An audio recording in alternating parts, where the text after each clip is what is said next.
Hello everyone, study challenges with me YouTube channel पर आप सभी का स्वागत है। स्टूडेंट्स, आज हम डिस्कस करेंगे 9th स्टैंडर्ड का साइंस का केमिस्ट्री सब्जेक्ट का chapter matter in our surroundings and its composition पर। ये वीडियो इस चैप्टर का पार्ट 6 है, तो इस वीडियो के अंत तक जरूर बने रहिए। Students, well, I hope you will like this video. So let's start. Students, we will discuss about the chapter matter in our surroundings and its composition part 6. We will discuss about the topic definition of vapor and gas. First, we will define about vapor. What is vapor? Vapor is defined as a substance under ordinary conditions is a solid or liquid, but under specific conditions is gaseous, is called vapor. Example, iodine. It is a solid under ordinary conditions, but when it is heated, it changes into gaseous state in the form of iodine vapor. Some other examples are sulfur vapor, water vapor, etc. And now I will define about gas. When a substance exists in gaseous state under ordinary conditions, that is at room temperature and 1 atmospheric pressure, it is called a gas. Example, oxygen, nitrogen, chlorine, etc. अभी हम चर्चा करेंगे वाष्प यानी भाप एवं gas के परिभाषा के बारे में। भाप या वाष्प क्या है? एक पदार्थ जो साधारण परिस्थिति में ठोस या द्रव्य के रूप में तथा विशिष्ट परिस्थितियों में गैसीय के रूप में रहते हैं, अर्थात परिवर्तित होते हैं, उसे वाष्प या भाप कहा जाता है।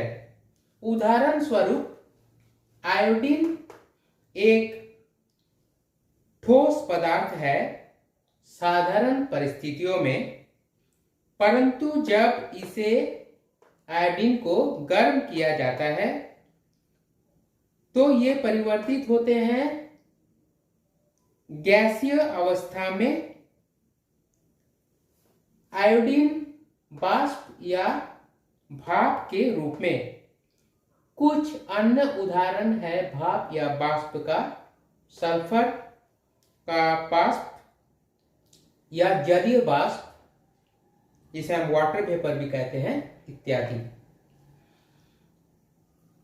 और गैस की परिभाषा इस प्रकार है, जैसे यहां दिखाया गया गैस के उदाहरण के तौर पर एक गैस बैलून को, और वेपर यानी भाप या वाष्प के तौर पर ये जो भाप यहां दिखाया गया है चित्र में।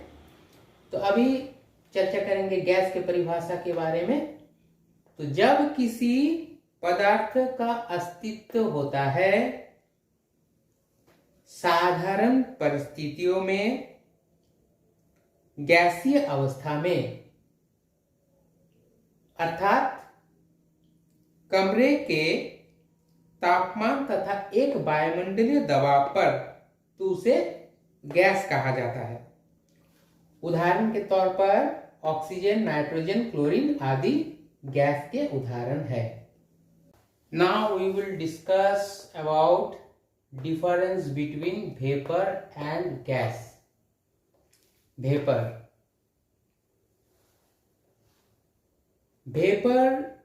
is not a state of matter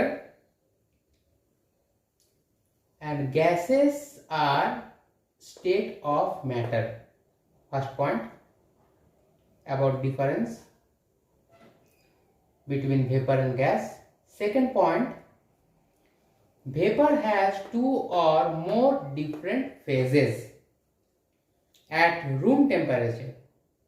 These phases are liquid and gaseous phase. But gas has only one phase at room temperature, which is gaseous phase.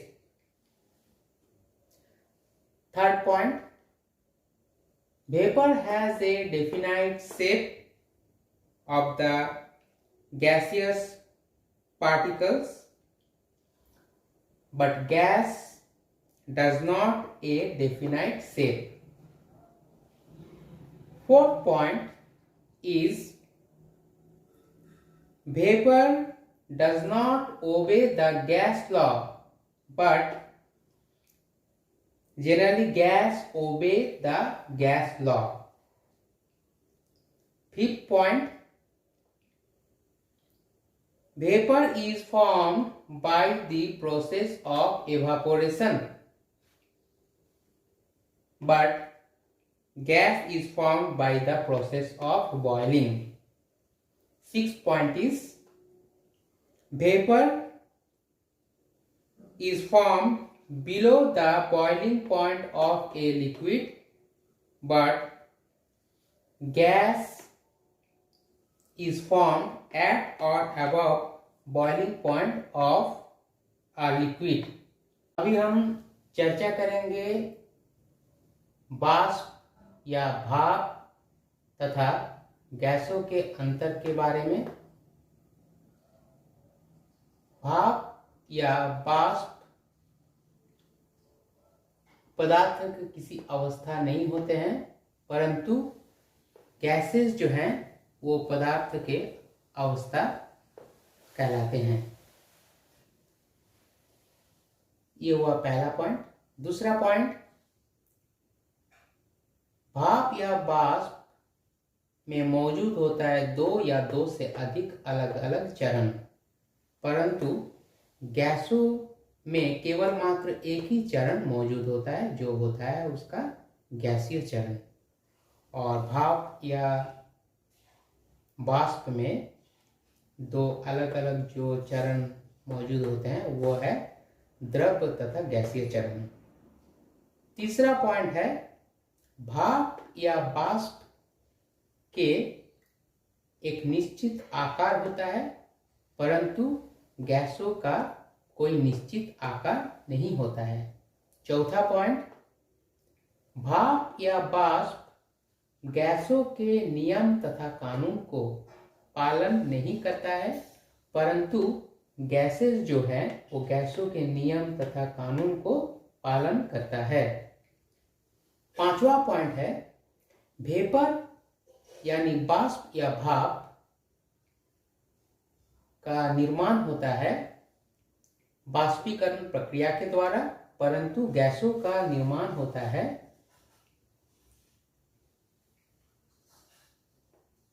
उबालना या क्वथन के प्रक्रिया के द्वारा। छठा पॉइंट है, भाप या वाष्प बनते हैं किसी भी द्रव्य के जो क्वथनांक बिंदु होता है उसके नीचे के तापमान पर, परंतु गैसेस जो हैं वो बनते हैं किसी भी द्रव्य के जो क्वथनांक बिंदु होते हैं उसके समान या उसके ऊपर यानी उससे अधिक तापमान पर। Students, we will discuss about difference between evaporation and boiling. Evaporation. It is a slow process. Boiling. It is a rapid process.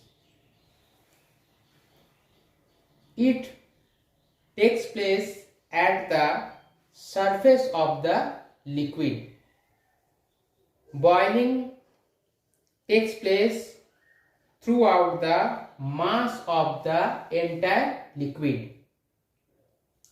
Evaporation takes place at all temperatures but below boiling point of the liquid, and boiling takes place at a definite and constant temperature called the boiling point of the liquid. The temperature of the liquid falls last point, and boiling's last point is the temperature of the liquid remains constant till all the liquid has changed into vapor. अभी हम चर्चा करेंगे बाष्पीकरण या बाष्पोत्सर्जन एवं उबालना या कथन के अंतर के बारे में। बाष्पीकरण ये एक धीमी प्रक्रिया है। उबालना या कथन ये एक द्रुत या तेज प्रक्रिया है। बाष्पीकरण प्रक्रिया तरल की सतह पर होता है। बॉइलिंग प्रक्रिया पूरे तरल के पूरे द्रव्यमान में होता है। बाष्पीकरण प्रक्रिया सभी तापमान पर किंतु क्वथनांक बिंदु के नीचे होता है, और उबालना या कथन प्रक्रिया एक निश्चित तथा स्थिर तापमान पर होता है, जिसे हम उस तरल के क्वथनांक बिंदु कहते हैं।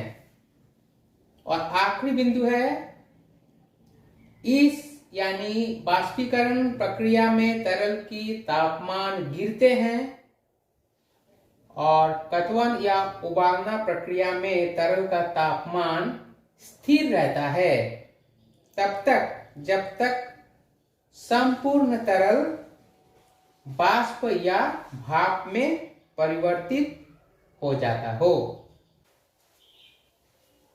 Students, we will discuss about properties of matter. Matter is recognized by its characteristic properties, and matter are divided into physical properties and chemical properties. So first, physical properties. Physical properties are those that can be either felt by the senses or measured with the help of a suitable equipment. The identity of a substance does not change while finding its physical properties. And these are the examples of physical properties: state, color, taste, density, hardness, melting point and boiling point. Besides these, many more examples are there, like odor, solubility,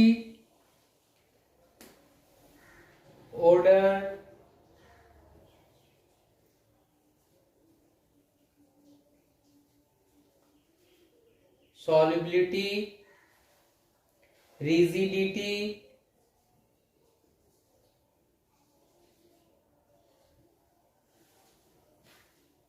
conductivity,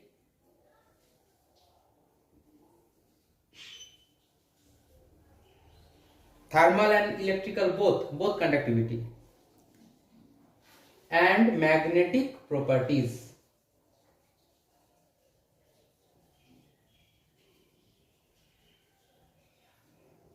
are examples of physical properties. And chemical properties, the chemical properties of a substance are those that are observed on subjecting that substance to the chemical action of heat, light, electricity, air, water, acids, alkalis, and other chemicals. The identity of a substance changes while finding its chemical properties, and these are the examples of chemical properties: reactivity, ability to burn, toxicity, heat of combustion. And the chemical properties of a substance illustrated whether the substance is combustible or it is a supporter of combustion or both, and it is stable on heating or otherwise, and to what extent it reacts with water, acids and alkalis. अभी हम चर्चा करेंगे पदार्थों के गुणों के बारे में। पदार्थों के अपने विशेष यानी विशिष्ट गुणों के द्वारा पदार्थों को पहचाना जाता है, और पदार्थों के गुणों को दो भागों में बांटा जाता है। पहला है भौतिक गुण और दूसरा है रासायनिक गुण।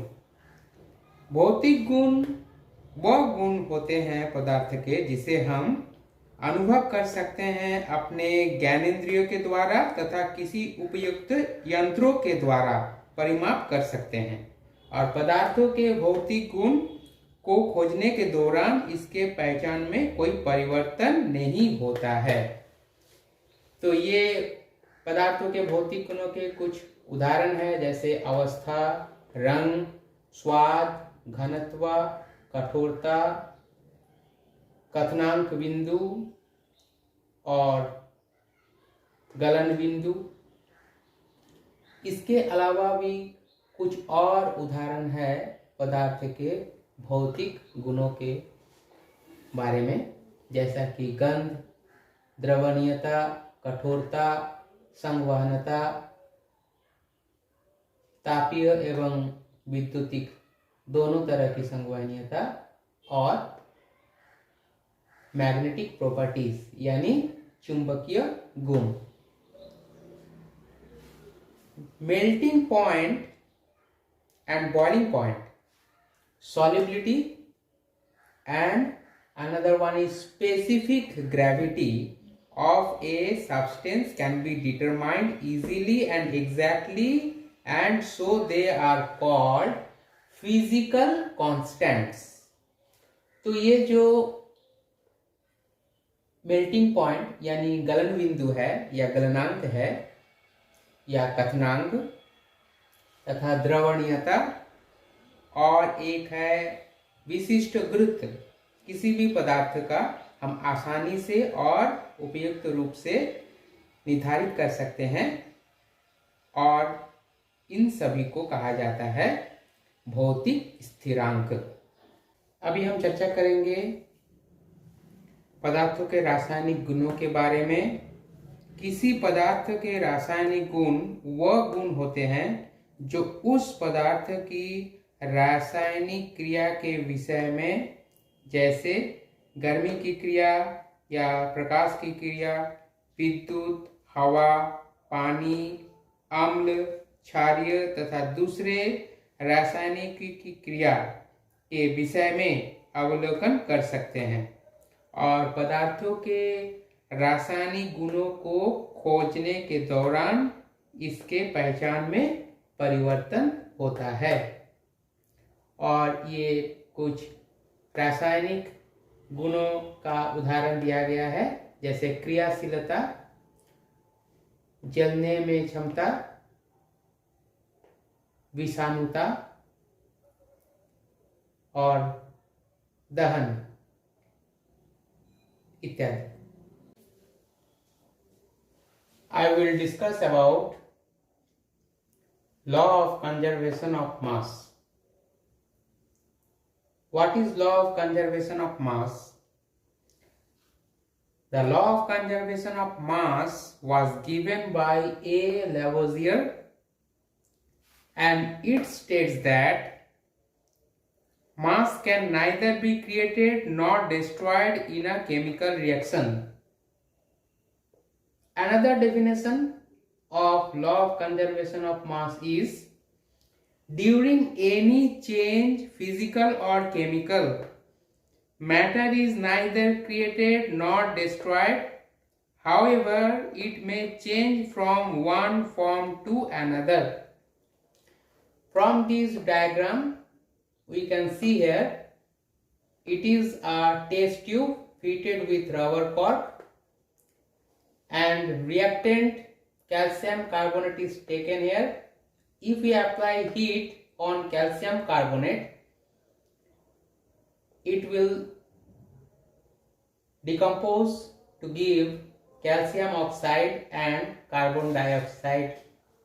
Carbon dioxide gas is evolved after heating calcium carbonate reactant, and when carbon dioxide gas passes through this delivery tube, and when it passes through the lime water, it turns lime water milky and white precipitate have been seen here, and the chemical reaction is like this: CaCO3 calcium carbonate after heating calcium oxide and carbon dioxide are the products. Calcium oxide and carbon dioxide are products. Calcium carbonate is reactant. So, for example, if 100 gram of calcium carbonate is heated, it produces 56 gram of calcium carbonate and 44 gram of carbon dioxide, which is evolved.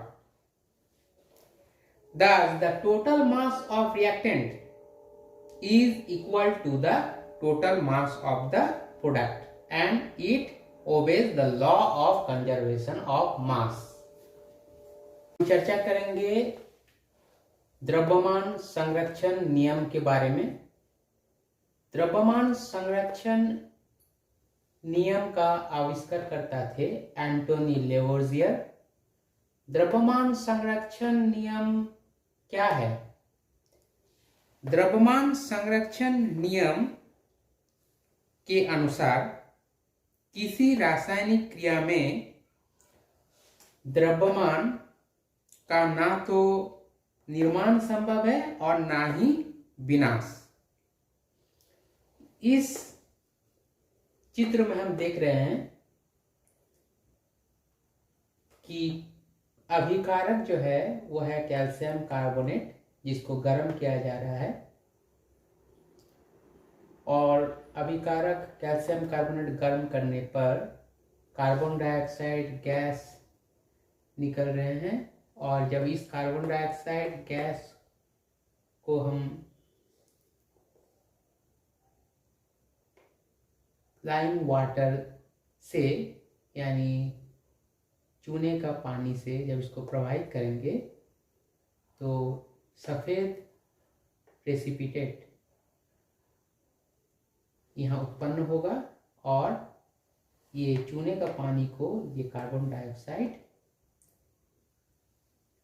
दूध सफ़ेद रंग में परिवर्तित कर देगा, यानी उसको milky कर देगा। तो इस रासायनिक क्रिया में कैल्शियम कार्बोनेट जो कि अभिकारक है 100 ग्राम है।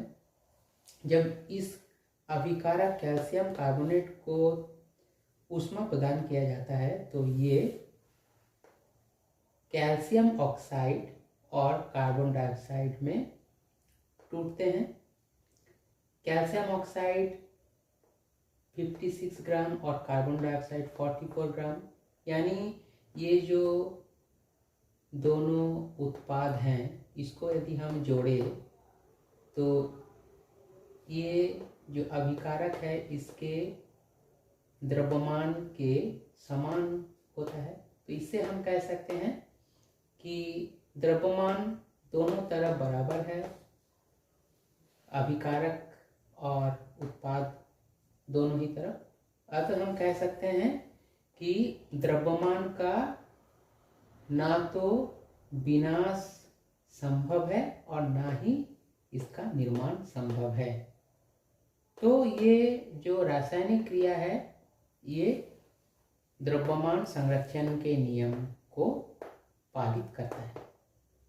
We will discuss about the experimental verification of law of conservation of mass.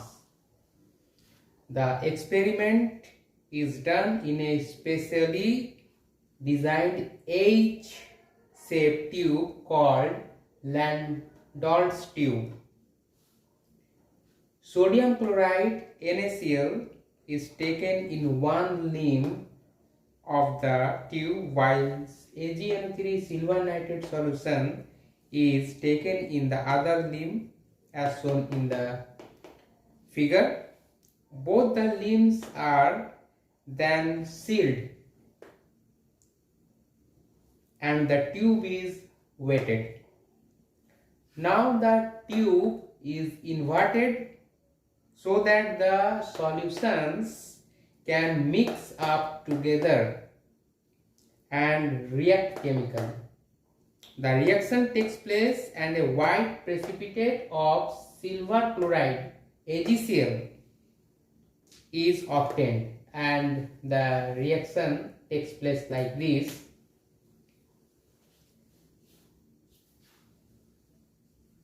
AgNO3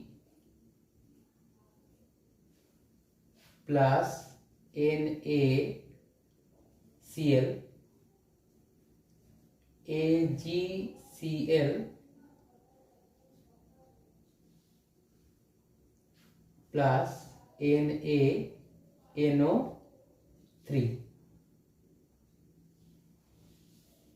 Silver nitrate solution when react with sodium chloride solution, white precipitate silver chloride is formed which is settled down and sodium nitrate is also formed.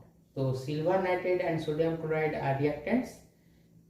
Silver chloride and sodium nitrate are products. The tube is weighted again. The mass of the tube is found to be exactly same as the mass obtained before inverting the tube. This experiment clearly shows that law of conservation of mass is true, and there are some limitations. First, during the chemical reaction, energy is evolved in the form of heat and light. It is the chemical energy stored up in the reactants which is released. Hence, some mass which is extremely small gets converted into energy. Therefore, the law of conservation of mass will not be strictly valid unless mass and energy are considered together. And considering conservation of mass and conservation of energy, are two aspects of one law. The law could also be considered as total quantity of mass and energy together remain constant throughout in a chemical reaction. अभी हम चर्चा करेंगे द्रव्यमान के संरक्षण नियम का प्रायोगिक सत्यापन के बारे में। इस प्रयोग में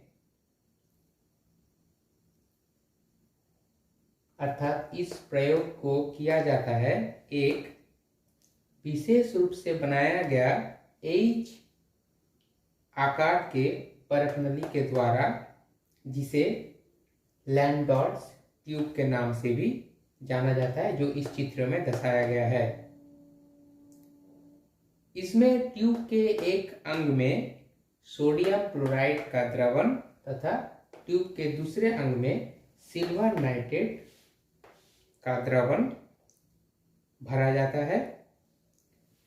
ट्यूब के दोनों अंगों को सील यानी बंद किया जाता है तथा ट्यूब का वजन मापा जाता है। इसके बाद ट्यूब को उल्टा यानी पलट दिया जाता है ताकि दोनों जो द्रवण है वो एक दूसरे के साथ घुल मिल जाए तथा उसमें रासायनिक अभिक्रिया हो सके। इस रासायनिक क्रिया के फलस्वरूप एक सफेद अवक्षेप यानी तलछट सिल्वर क्लोराइड का प्राप्त होता है और इसमें जो रासायनिक अभिक्रिया होता है वो इस प्रकार है।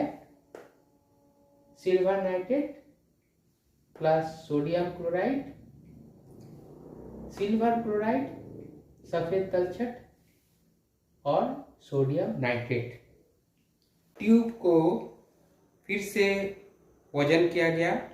ट्यूब का जो द्रव्यमान मिला वो था बिल्कुल समान द्रव्यमान ट्यूब को पलटने से पहले, अर्थात इस ट्यूब को पलटने से पहले इसका जो द्रव्यमान था यानी जो मास था वो इसको पलटने के बाद भी उसका मास समान यानी द्रव्यमान समान रहा। ये प्रयोग से ये साबित हुआ कि द्रव्यमान संरक्षण नियम जो है यानी law of conservation of mass जो है वो सही है। इस नियम के कुछ सीमाएं भी है, जैसा कि रासायनिक क्रिया के समय ऊर्जा निकलती है ताप यानी उष्मा तथा प्रकाश के रूप में। ये है एक तरह के रासायनिक ऊर्जा जो संरक्षित रहते हैं अभिकारकों में यानी रिएक्टेंट में जो निर्गत होता है। चूंकि कुछ द्रव्यमान जो बहुत ही छोटे होते हैं तथा परिवर्तित होते हैं ऊर्जा के रूप में, और द्रव्यमान संरक्षण नियम का जब तक कड़ाई से मान्य नहीं होगा तब तक द्रव्यमान और ऊर्जा को एक साथ माना जाता रहेगा। इस नियम पर यह भी विचार किया जा सकता है कि द्रव्यमान और ऊर्जा की कुल मात्रा एक साथ स्थिर रहता है किसी रासायनिक प्रतिक्रिया में। तो कैसा लगा आज का वीडियो? यदि इस विषय पर कोई डाउट हो तो प्लीज़ कमेंट बॉक्स में ज़रूर बताएं।